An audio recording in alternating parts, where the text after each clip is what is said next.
Good day, everyone. Thank you so much. Thank you so much for stopping in with us this afternoon or this evening or the morning, whenever you are fortunate enough to see this presentation.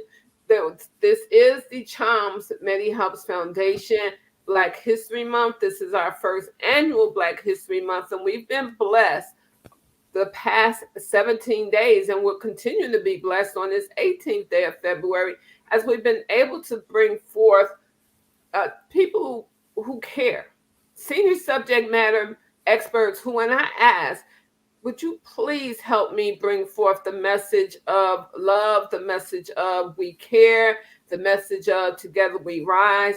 Would you please be kind enough to share with me on the stage your thoughts on how we get there? Share with me for our community, not just for our community, because as I stated from day one, when we talk to all patients. However, with this being Black History Month, or I should say Black Health in History Month, we are, our focus has been the African American community. Why? Because we're under resourced. Why? Because we are considered marginalized. Why? Because we're considered a part of the vulnerable community. Why? Because each of us that have presented thus far and will continue to present up to the 29th of February, each of us belong to the African American community. So it's important to us to make sure that we continue to share forth. I am going to go ahead and introduce tonight's guest speaker. And before I do that, I do want to let you know that if you have comments and you're looking at this from Facebook, please place those comments in the Facebook chat so that I can see them. If you have comments and you're on LinkedIn, please put those in the LinkedIn box so that I can see them and we can address them before this night is over. If you're looking at this on another day that's not the 18th and you're like, but I have a comment or I have a question and I just really want to know more about what Dr. Hester has spoke about, please send it through the LinkedIn chat. I will get the comments. I will see them. I will pass them on to Dr. Hester. She will respond to them in kind so that you're not left out here wondering what happened. Well, what happened to my question and how come my question wasn't answered? We're going to do our best to answer those questions that do come up. So without further ado, I am going to go ahead and introduce our honored guest this evening. She is Dr. Ann Maria Hester. She is a board certified internist with nearly 30 years of clinical experience. And in health, she's also, right? She's done the clinical part from the internist side. She also teaches health and wellness because she realizes that in order for any patient to get to a sustainable health outcome, health outlook, what needs to happen is that holistically, that patient needs to receive treatment. And so as part of her internist, she's actually also added health and wellness, being a health and wellness coach to that. She's an unstoppable force of empowerment. So you know what that means. That means that, let me tell you what it means in case you don't know. What that means is that she's an internist. She's a medical doctor. She's empowered. So her patients are going to be just as empowered as she's going to be because that drives her to reach that empowerment level that makes her unstoppable is the fact that here she has patients that are compliant and she's teaching them how to be compliant. She's teaching them how to be engaged. That means she's a doctor that cares, right? We need more of them. She's the author of Patient Empowerment 101, More Than a Book. It's an adventure. And she's also the creator of Patient World, a platform for on-demand health and wellness courses. And take this.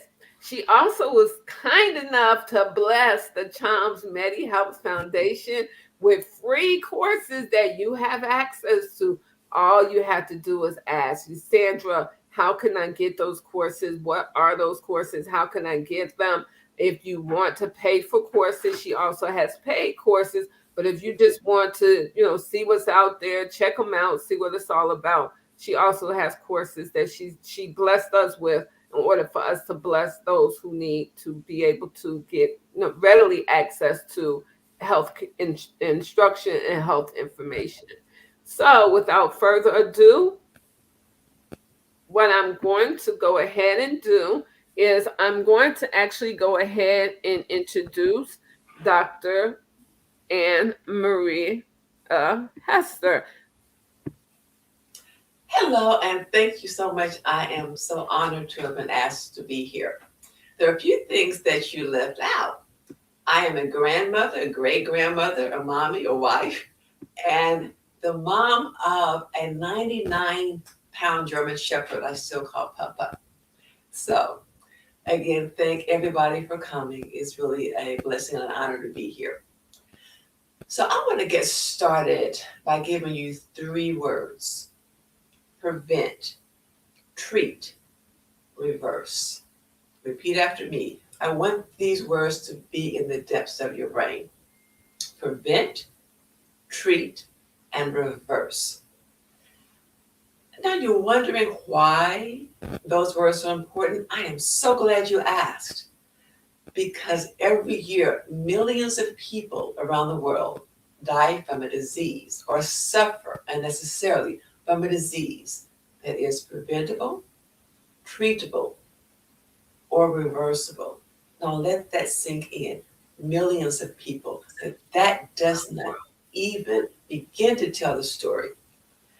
Because along with the millions of people who actually pass away, there are many, many more millions of people whose lives have been destroyed.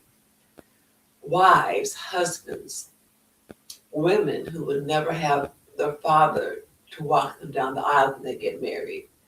Grandchildren who would not have the privilege of having grandma or grandpa at school on Grandparents' Day. Brothers, sisters, nieces, nephews, co-workers, and so forth. It just keeps going and going and going. Now, we all are sad at the loss of a loved one, but it goes even further than that. The loss of a loved one can cause a person to be so depressed that that person ends up coping with that through drugs or alcohol. Another can of worms. So we're talking potential job loss, DUI, health issues, and so forth. But taking that a step further, depression alone is a risk factor for fatal heart attack. So you have this group of people and this group of people. They have the same risk factors, the same cholesterol level, the same blood pressure, the same family history. All of those things are the same. You add depression to these people, they're far more likely to die. And so this goes well beyond one individual. It's not just, well, I've got to die of something. It doesn't matter. What you do, the choices that you make, can not only decrease your life expectancy significantly, but can even decrease the life expectancy of the people you love the most. I have 6 more words for you. The easiest way to remember these words are AD, add, 4 S's, S, S, S, S, AD, S, S, S, S. So people who acknowledge and incorporate these 4 concepts into their lives can add so much to their lives. People who ignore these teachings, they can be very sad. It's a choice. We're going to go through each one. So we're going to begin with A. A is activity. So you don't have to belong to a gym to be physically active. Physical activity is tremendous as far as your life expectancy. So national recommendations are that a healthy person, a person who is able to safely do this, will engage in 150 minutes or more of moderate activity per week or 75 minutes or more of vigorous activity per week, or some combination. So let me tell you what moderate means. It doesn't mean that you're just kind of walking along, looking at your phone, talking to people. Moderate, you can carry on a little bit of a conversation with a person who's walking next to you. If you have a treadmill, it's about 3 miles an hour. With vigorous activity, running, playing tennis, don't even think about a conversation. And so if you engage in that sort of activity, you can literally add years, not days, weeks, months, years to your life. These things will decrease your risk of certain cancers, high blood pressure, diabetes, heart disease, and other conditions. And so simply being active means a lot. If you sit down for more than 30 minutes at a time, there's something going on in your body, and the cholesterol enzymes, they kind of kick in, and that could increase your cholesterol sitting down 30 minutes at a time. Now just imagine what that is doing when you're sitting doing marathon movie night. You're sitting, you're not getting up, or even if you work at a desk and you just sit there from 8 until noon, and then you get up to go to the bathroom or for your lunch break. All of that time that you're seated at the desk is doing harm to your body. So get up every 30 minutes. Get up, go to the bathroom, go get some water, do something. Don't put everything you need right next to you. You don't have to get out of the seat. Put your water bottle a little bit further away, so you actually physically have to get up. Put everything you need at a little bit of a distance, so you don't have to sit there hour after hour comfortably and not even think about getting up. Now, COVID kind of flipped the switch. So a lot of people are working at home now, and I even work at home now. I made a pivot, so I work at home now as well. But even so, there are things you can do. You can get a treadmill, put it in a room. You can get the treadmill that folds up. I also got a treadmill that I can put under my work desk. And I elevated my desk on some blocks. And I got these sort of desks that you can lift up. And so while I'm doing my work, I can get on the treadmill. I'm not going to go very fast because I don't want to fall and hurt myself. But I can get on the treadmill and walk and walk and walk as I'm doing my work.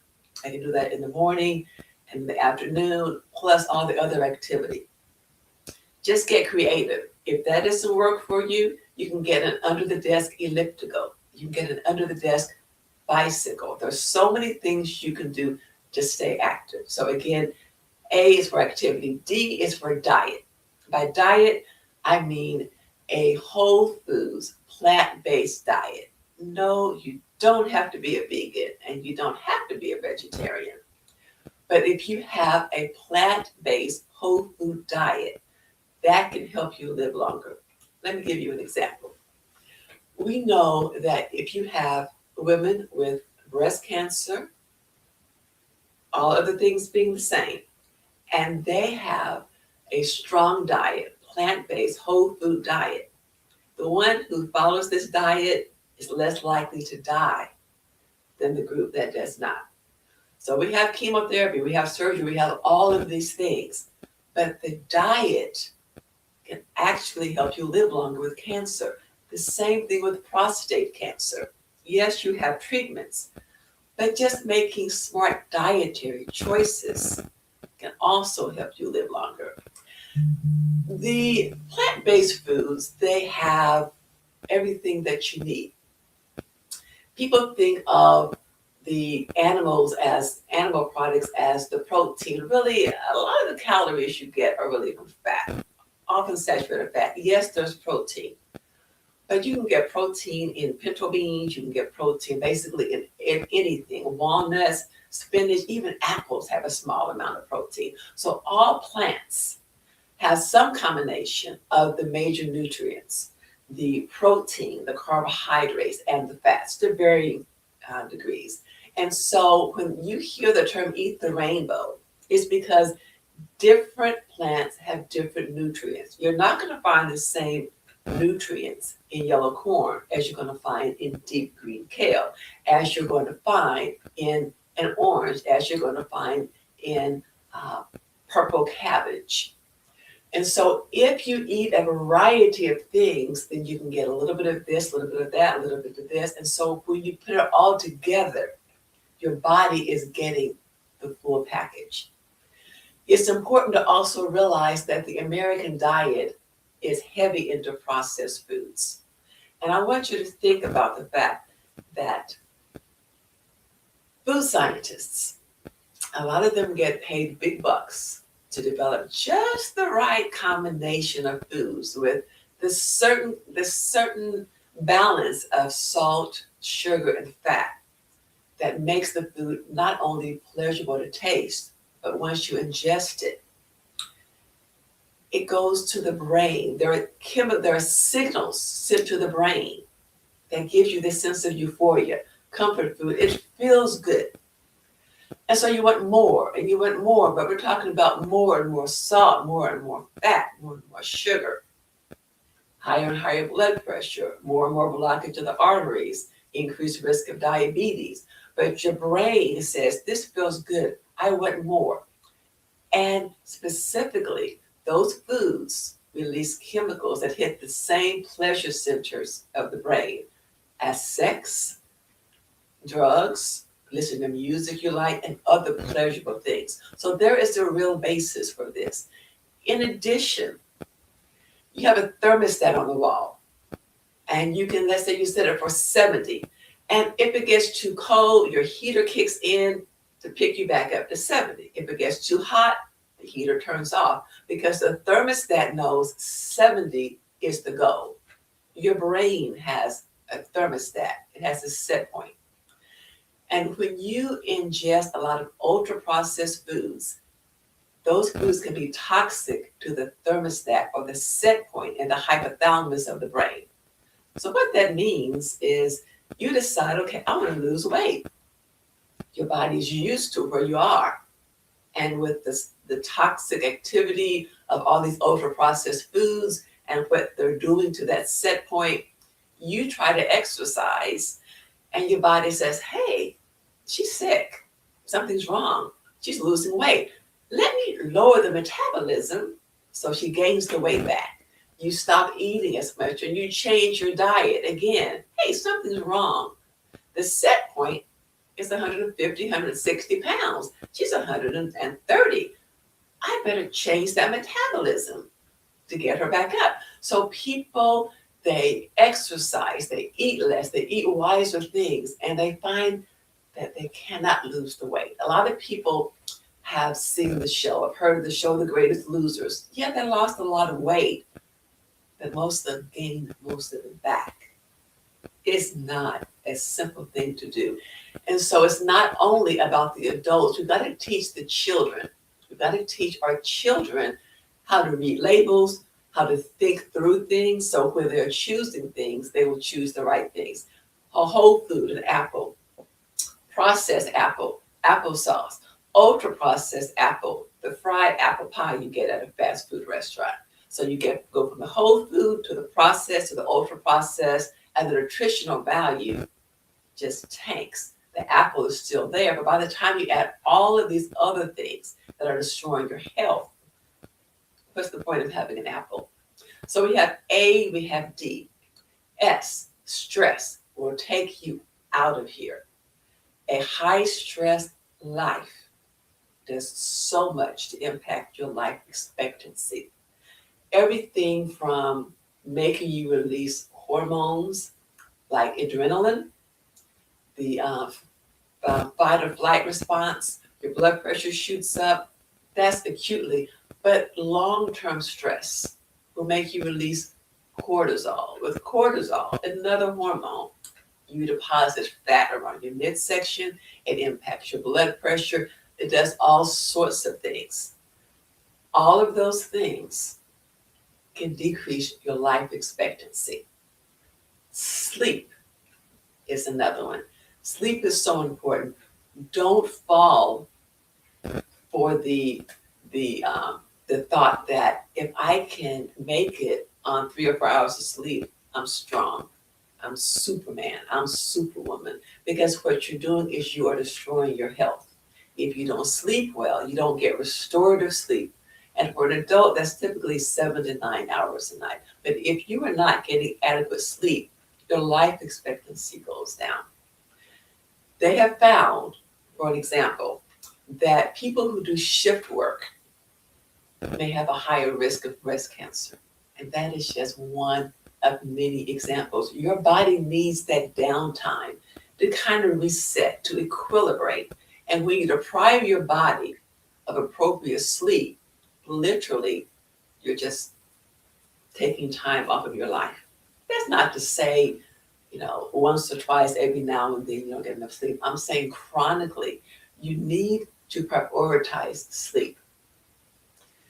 The next one is social connections. And so a lot of people have heard if you're married, you're likely going to live longer. But if you're not married and you have a dog, you'll still live longer than your neighbor who doesn't have a spouse or a dog. Social connections, feeling good, laughing, talking, having that sense of being, sense of purpose, literally can prolong your life. And then we have substances. Avoid toxic substances, such as smoking. If I told you that every day a 747 would fall from the sky and kill everybody on board, would you book a flight on a 747? Of course not.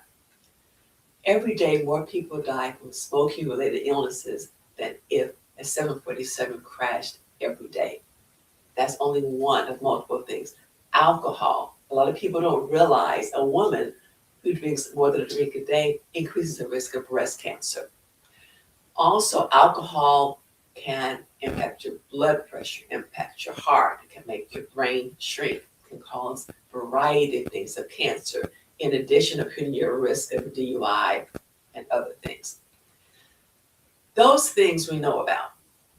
But there are other toxins all around that you may not be aware of. For instance, I read an article that women who work at home are more likely to die of cancer than women who went to the workplace. And I hypothesized that that was because women in the home, they're exposed to all of these household chemicals. They're exposing their skin, they're inhaling these things. So they're exposed to all these chemicals, and those things put them at risk of cancer.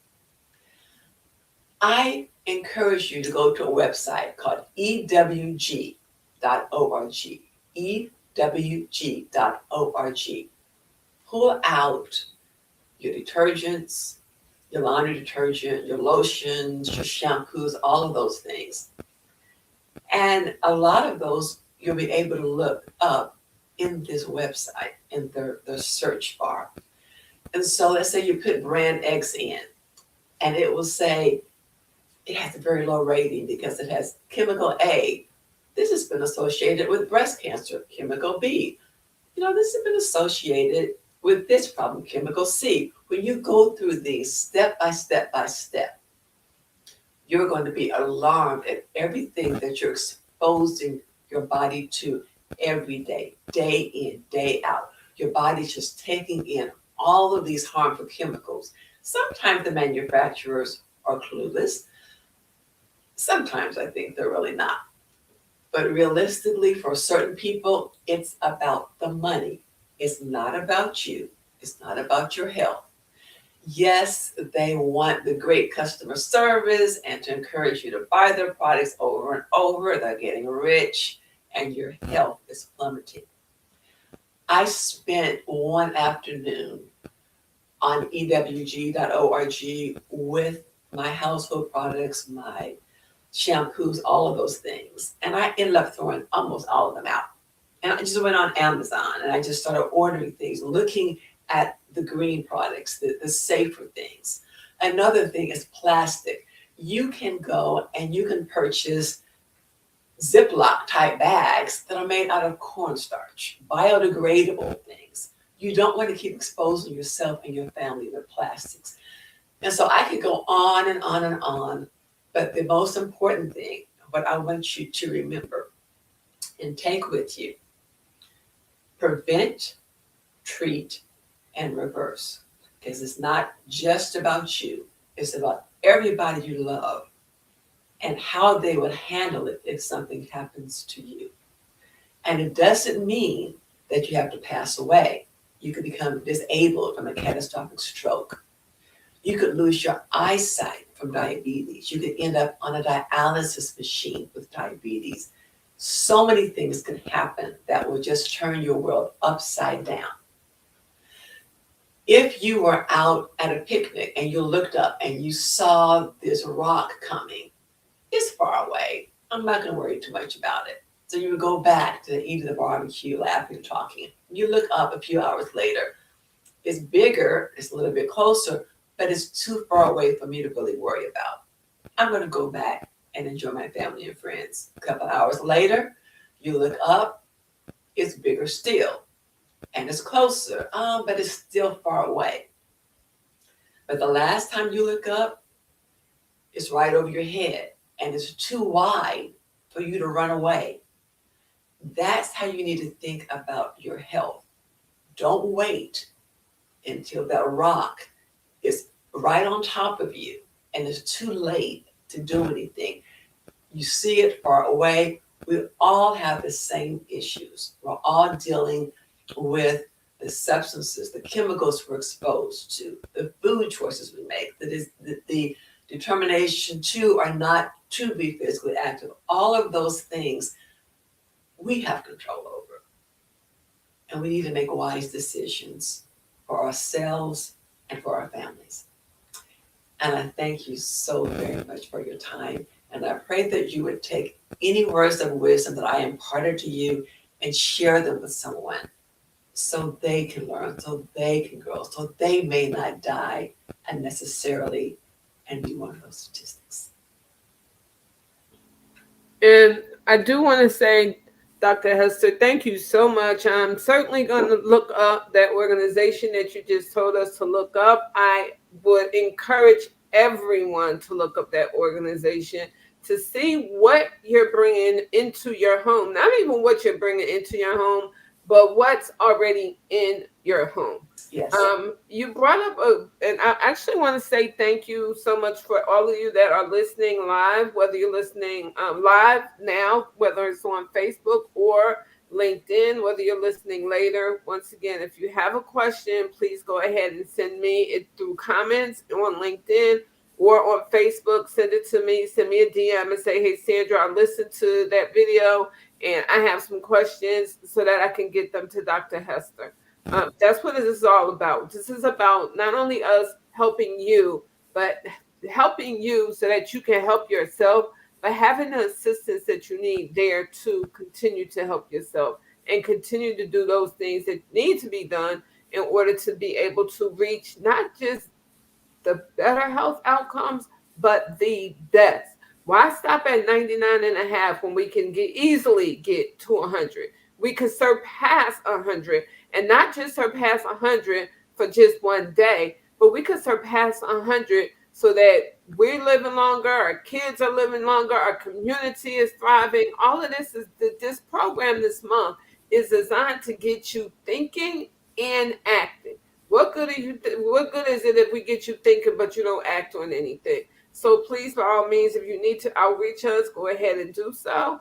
We do have Dr. Dwayne Wood. He is saying to you, Dr. Hester, the bliss point is something we don't talk about much. Thank you for sharing that information. And I'm taking it that the bliss point, is that what the physicians call it? Is what you just explained to us, is that referred to as the bliss point? No, it's just what we're talking about as far as when you're ingesting these things and they act on the brain and they give you this blissful feeling. And so it's not really a physician term. If you Google it, you'll probably find it. But it's just the fact that what we put into our bodies can cause pleasure. And unfortunately, a lot of those things are contributing to a lot of the diseases because we want more and more and more and more. Well, and you know, and I can understand that because we look at it and we like, oh, we feel so good from, partaking in this thing, and we just keep doing it and doing it and doing it, not realizing that what we're doing is not healthy for us, not realizing that, what we're eating, we can say, oh, this is so good. I'm gonna go back for seconds, or I'm gonna go back for thirds. And All part of the plan. right.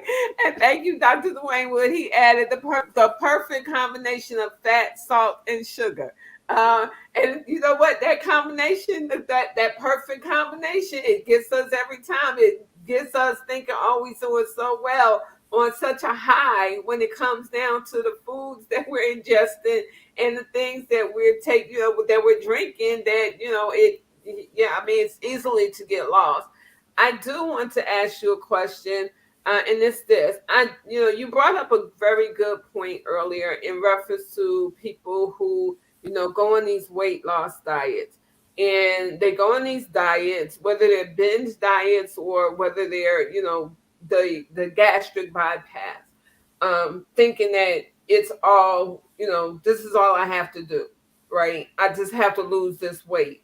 Uh, how often is it, or I don't even want to say how often, is it the diet, in is it necessary for the diet and the genetics of the family and the genetics of that person to go into when they want to take these diets, or when they want to be participants in, say, a gastric bypass, before they even have this stuff done? There are many things that go in the person's way. The genetics, that's important. And we talked about the metabolic set point, how that can be rewired. And so we need to start with our kids early. And then the gut is something that we don't talk about that much. Um, the gut is like the second brain. We call like the gut microbiome, all of the tiny little bugs, microorganisms, bacteria within our gut. Those things, the balance is important. And getting back to stress and the diet and so forth, what you eat, the amount of stress, all of those things, the hormones come into action and the balance can be off. And if the balance is off, it's going to be hard for you to lose that weight. And so the gut biome is another part of your weight. And so while it may not be easy to reset the brain, and I'm not going to say it's not possible, but it's not like an overnight fix. What I would suggest is that people focus on a whole food, plant-based diet. And, so most of your plate can be fruits, vegetables, grains, pinto beans. I had those for dinner before I came up here. I mean, full of nutrition, low calorie, high in protein, high in fiber. It's just a matter of making choices. When I was younger, I was a southerner, and you know how southerners, prepare food, the greens and the pinto beans and so forth. So now we've done things differently, and I make them with olive oil and garlic and so forth. So you can take almost anything and tweak it and make it healthier. But going on to surgery, you need to go in a stepwise fashion. You do everything that you can do. You exercise, and if you have a chronic health condition or you're older, certainly check with the doctor first. Don't just get up there and say, I'm going to do 75 minutes of running a week. Don't do that. So, do it in a stepwise manner with the help of your physician, your diet, the exercise. Healthy sleep matters, because if you're not sleeping well, you have the cortisol and all the other things, that's going to be hard, make it harder to lose weight. Remember those ADSSSS. All of those things can have an impact with the balance. But that being said, if, excuse me, you've done everything that you can do, and let's say that the doctor has tried a weight loss medication, excuse me, and it did something but not enough, and you're weighing the chance of dying prematurely because you're 100 pounds overweight, and you have sleep apnea where you stop breathing basically at night time when the tissues kind of close in the back of your throat. You have uncontrolled high blood pressure. You're in so much pain from arthritis, diabetes, heart disease. If you weigh the risk benefit ratio of having what we call bariatric surgery, obesity surgery, against doing nothing, I would do it in a moment. Hmm. I mean, way back when it was more concerning. One of my medical school colleagues, he underwent the surgery a few decades ago. Let's just leave it at that. And he had a few complications, and it was kind of scary back then. But now they've come so far, and people are dying every day from obesity-related conditions. If you compare the likelihood of dying from that surgery to the likelihood of dying without the surgery, you're not even comparing apples to apples, not even like grapes to watermelons. You need to sit down with your case, talk to your doctor, discuss the pros and the cons of all of your options because there are options. And there's no one size fits all. I say learn everything that you can learn about your weight and partner with your doctor, and you all make some wise decisions on your behalf. And I thank you so much for that. And you just brought up a really valid point in the fact that there are always options. I've talked to so many people who, when I tell them that this is some things they can do, try doing this, try doing that, they always ask me, "Well, Sandra, how come no one else told me this?" Or "I didn't know." Well, we got to stop saying "I didn't know" because now you know. We got to start, thinking that, and I've said this from day one, we've got to stop thinking that somebody on their little white boat is going to come save us because there's nobody coming to save us. We've got to start having these really delicate issues. And I don't say they are delicate, the issues are delicate, but the conversation needs to be delicate as well. Because this is the thing. If we keep sugarcoating everything and we keep saying, "Yeah, girl, you'll get over that," or "Yeah, bro, do this, that, and the other," and we keep laughing about it, it doesn't get better. It doesn't, it really does not get better. It impacts us. And as Dr. Hester was saying, as well as all the panelists that have come and all the speakers that have come this far, we got to do a better job of taking care of us, because us doesn't just mean us. The same thing I say when people say, "Well, why are you always talking about the patient?" I'm not just talking about the patient. I'm talking about the patient's family, meaning their brothers, their sister, their kids, their nieces, their nephews, grandma, granddad, the community. Everybody benefits when patients get empowered. When Absolutely. patients align themselves with empowered doctors that say, "Hey, well, we know we know what we got to say if we're working for a medical company, a medical organization, facility. We know what we have to say on their behalf.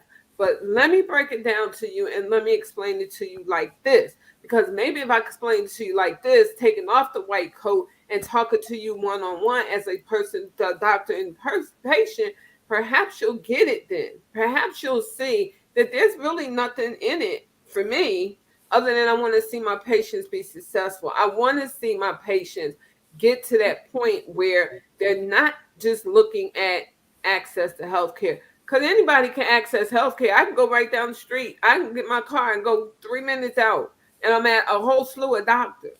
I don't want that. I don't want that for me. So I certainly, and I know because Dr. Hester is an empowered doctor, and I also know because when I came and asked her, "Dr. Hester, could you please share with us the patient world? Could you please share with us the patient empowerment tools?" She didn't say, "Sandra, my schedule is way too busy." And I just told y'all she's 30 years in as an internist. She could have said one or two things.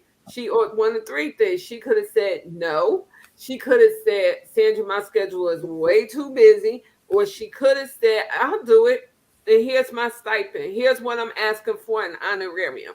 She didn't do any of that. She was like, this is Black history, Black health in history, as Carter G. Woodson said, Black health in history. This is this month, this is our month. Everybody else has a month.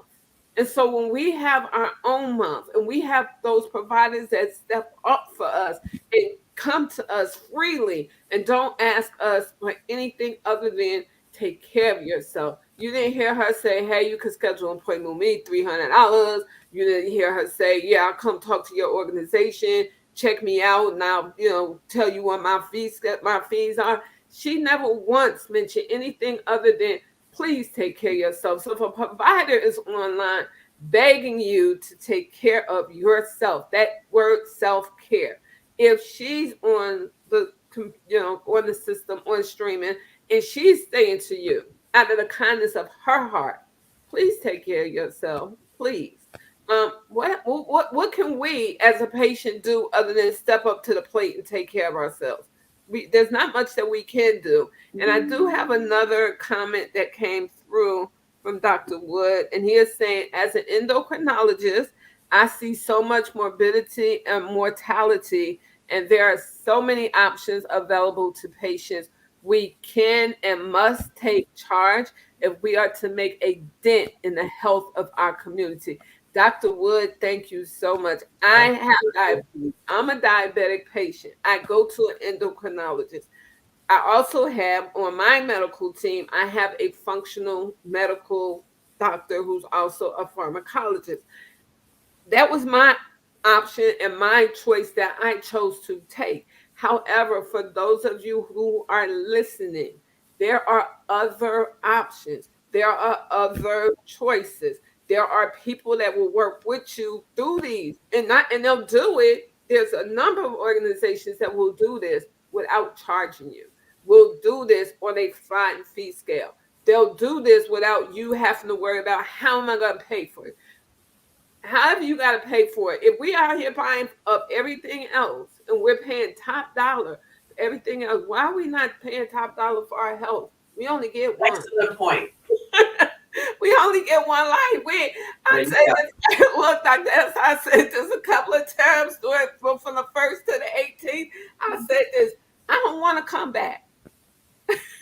I'm getting this one life. I'm gonna do what I can to protect it and prolong it. When I'm gone, when God calls me and says your day is here, I don't want to say, AI, bring me back because I could do it better this time. I don't want to say none of that. I'm gone. I'm gone. I want to leave a legacy so that those behind me can learn what it took me years to learn. But they can learn and do so much better with their lives for their families and their friends and their communities. Before we close out for this evening, what I do want to ask you to do for us, Dr. Hester, is can you tell us a little bit more about the Patient World platform, how people can access it, what exactly, what type of courses or learning is done on that platform? Sure. So some people may be familiar with the Udemy platform as a worldwide platform where you can log on, sign up, and take a variety of courses. I learned a lot by Udemy, including videos. And so I decided to create a health and wellness platform where people can sign up, they enroll, and they can take courses. And these are set up in bite-sized chunks. So for instance, for cardiology, I have one cardiologist, he has 5 board certifications, and he explains heart failure, the leading cause of hospitalization as we grow older. And they're module by module by module. Another one is the world's only interventional cardiologist who's a professional chef and a culinary medicine professor, Chef Dr. Mike, recently recognized by the World Health Organization. He does a module on coronary disease, blockage of the arteries, the number one killer. And so these are broken down into bite-sized chunks in layman's terms so anybody can understand these things. And a lot of them, when they're talking, a question will come up to make sure you're paying attention and you would answer the question to keep on going. There's a lot of downloadable information. Priya Jasingani, she's an ABC News, health news unit contributor. She leads the course on obesity. And she does part of it. I do part of it. I have a gut health expert who does part of it, a lifestyle medicine expert, and a fitness coach. And we just cover a variety of things as far as healthy weight management. Several others. There's a New York Times, a ghostwriter for 5 New York Times best-selling books. David Jarr, he does one on the road to recovery from alcohol and tobacco. And I do one based on my book, Patient Empowerment 101, More Than a Book is an Adventure. It's the Patient Empowerment Masterclass. And it teaches people how to create like a 1-minute elevator speech to tell your doctor the things that he or she needs to know.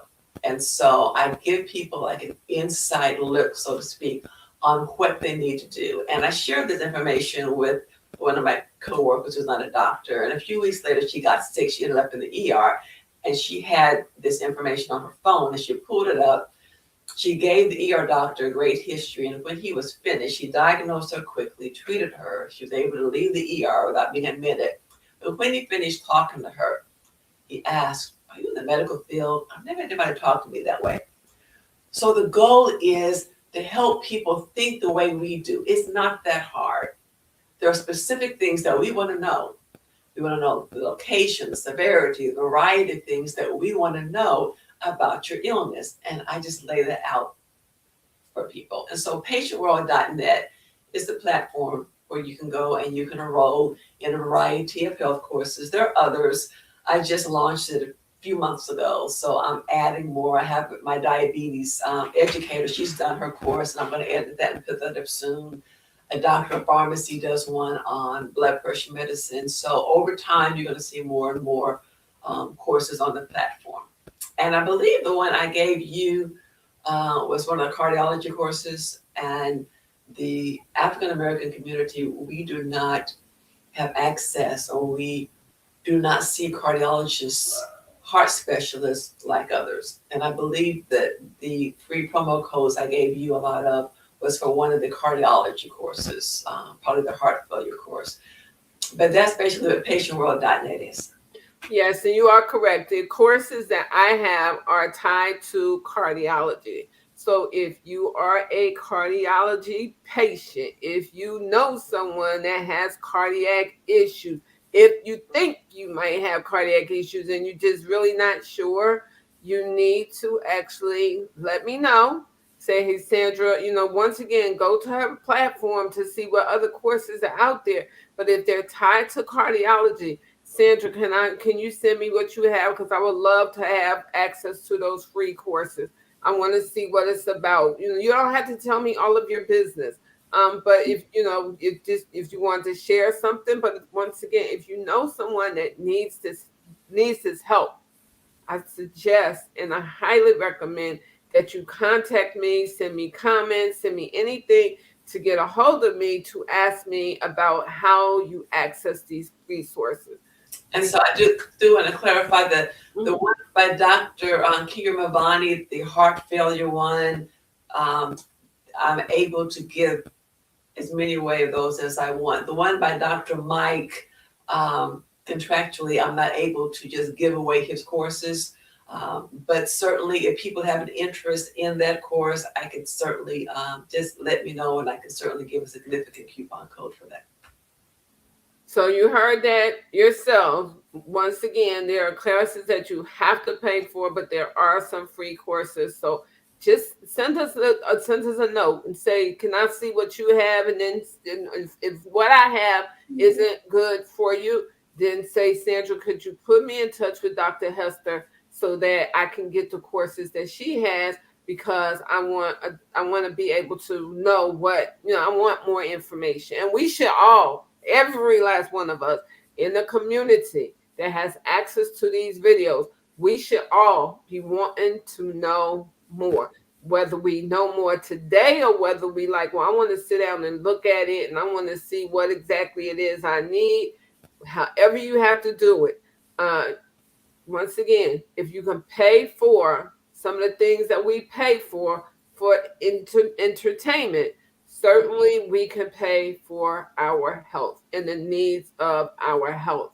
And the other issue is a lot of times when we think, those of us that are employed or are working, and we have what's called an FSA, please take advantage of that FSA. The reason being is that sometimes the stuff that's not covered through your insurance, if you have an FSA and you get the doctor to write you a letter of medical necessity, meaning a letter of why they think you would benefit from having access to programs, the FSA will cover it. Not everybody likes FSAs. I get it. Yeah, they end at the end of the year. They don't cover, they don't, roll over.